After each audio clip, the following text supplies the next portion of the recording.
Hi, this is Helen of New Age Power.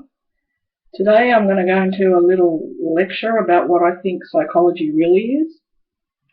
I had a discussion with someone a couple of weeks ago and made me think about it. She actually told me to write a book about it, but we'll see. We'll take it one step at a time. Now, psychology, the word literally means the study of the soul, and psyche is actually the Greek word for soul. Now, if you go into a psychology lecture or read a textbook, I doubt very much that you'll see the word soul or hear it anywhere. Now, I was a psychology student about 20 years ago in the behavioural science course, which was all science. And they, even in those early lectures in that course, admitted that psychology did start off that way, and it started off as a philosophical study in ancient Greece, and they went into Socrates and Plato and all of that. And they did talk about the soul and say how their quest was to ask philosophical questions. Where is our soul? Is there a God? What is the purpose of life? The meaning of life, which is what philosophy is all about. But on a more practical level, day to day, it's actually about developing wisdom and learning from our lives and evolving as human spiritual beings.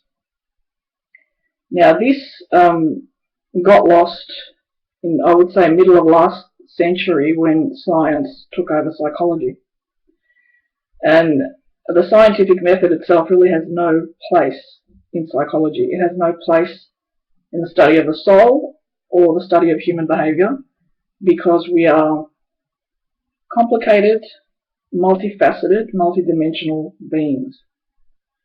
Now, in my second year of psychology, the dean at the time, very smart man, he was my statistics tutor, and in our class he actually admitted that the scientific method had no place in psychology, in the study of human behaviour.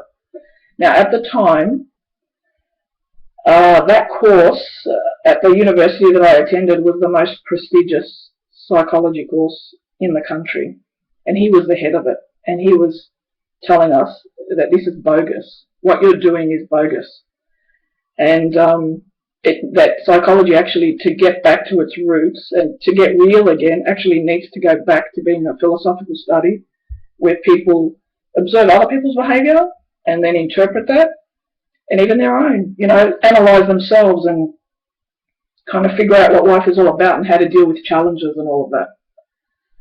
Now, this is not to say that there is no such thing as mental illness or mental problems or whatever, but it is far less common than they would have you think, because within the scientific method, their aim is basically to diagnose illness and sickness and then try and treat that with, well, usually drugs, but other forms of mind therapy which don't go deeper into emotions.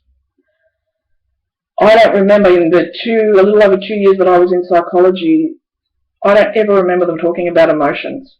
In one clinical psych lecture, I think they went through a series of things that help people cope with challenges, and I remember a sense of humour, emotional support, and talking to yourself, like, whether it's out loud or in your mind, to kind of reason things through and understand things. That's it. That was the closest thing I came across in over 2 years of actual something that you could relate to in real life. That's part of real life, and not just part of a laboratory and a method that has nothing to do with people, nothing to do with life. You can't recreate life in an artificial laboratory setting and think you're going to get real answers about what's going on in the world and how people cope. Now, even with mental illness and the more severe variety, where people lose touch with reality, once they're kind of brought back, if they get the right help and they're not drugged up all the time and isolated, even they will tell you why they're acting the way that they are. There is meaning and there is a purpose to their behaviour. And quite often it is because they're quite sensitive and they can't cope with the trials and tribulations of life. It's just too much for them. And they're the ones that tend to be hospitalized and over-medicated. But we all struggle. We all struggle through life. We all need help, and we all have different ways of coping. And this is where psychology fails, because they try and just put you in a box and say, well, okay, this is what you need, this is what you have, this is what you'll be for the rest of your life, and there's not really much you can do about it, just accept it. Now, this happened to a woman I knew years ago, and thank God she rejected it. She went through a major breakup with her boyfriend, went to a psychiatrist for help, but she was quite distressed and fragmented. He called her a schizophrenic and wanted to put her on it. He actually did give her a prescription. Now, she did go on the medication. She didn't know any better at the time. She was a uni student. Like, you know, what are you going to do? Still inexperienced. But eventually, though, she got out of it. She got involved in alternative therapies and moved on with her life. Another friend of mine, her father died. Again, went to a psychiatrist to get help because she was quite down. She was heavily grieving. She was told that she had a depressed personality, that she would have to accept it, and that she would need to be medicated for the rest of her life. Thank God she didn't follow that at all, and she even came to talk to me, knowing that I had just left psychology. I'd had enough of it. And I said to her, look, you're grieving the death of your father. You loved him, you were close to him. What else? You know, I don't understand. What are they doing? It's actually quite criminal what goes on.